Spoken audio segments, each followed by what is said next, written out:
D'accord, alors ça m'intéresse beaucoup cette notion de divinité associée aux astres.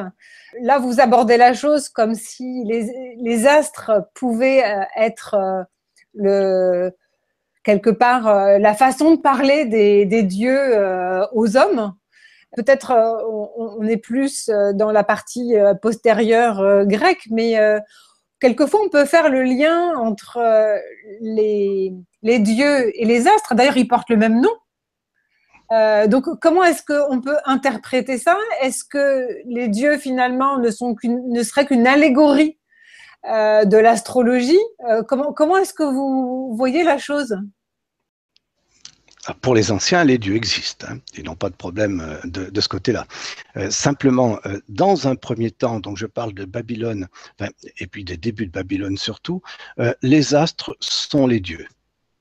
Ah, les astres sont les dieux eux-mêmes. Voilà, les astres sont les dieux, et c'est avec le temps que l'on va dissocier les deux. Et dans l'astrologie de langue grecque, quand on parle d'astrologie grecque, en fait, il s'agit d'astrologie de langue grecque, parce que ce n'est pas uniquement Grèce, c'est parce que tout le bassin méditerranéen parlait grec. Donc, l'astrologie grecque, eh bien, les astres seront les astres des dieux. Voilà. C'est-à-dire que la planète Vénus sera l'étoile d'Aphrodite, c'est-à-dire par laquelle la déité s'exprime aux hommes. Voilà. Mais Vénus, la planète Vénus, n'est pas le dieu ou n'est plus le dieu à ce moment-là. Donc là, on a une dissociation entre les deux. Quand on en arrivera à une phase, disons, marquée cette fois-ci par l'islam et le christianisme, on aura une distance évidemment qui sera encore plus grande, mais c'est quelque chose que Dante d'ailleurs avait très bien vu dans sa Divine Comédie, c'est on va remplacer les dieux par les anges qui vont occuper la même fonction.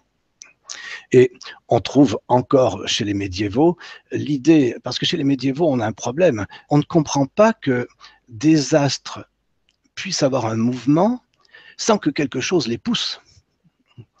Cette notion de gravitation, etc., tout cela est postérieur. Et donc, on va voir les astres poussés par les anges, par des puissances angéliques invisibles. Et on a donc des cieux comme ça qui s'étagent avec les anges, les archanges, les chérubins, les séruphins. Et c'est la même chose d'ailleurs en islam, où chaque ciel correspond à un prophète également. Et nous avons par exemple chez Avicenne le voyage de l'âme qui, de ciel en ciel, rencontre chaque prophète.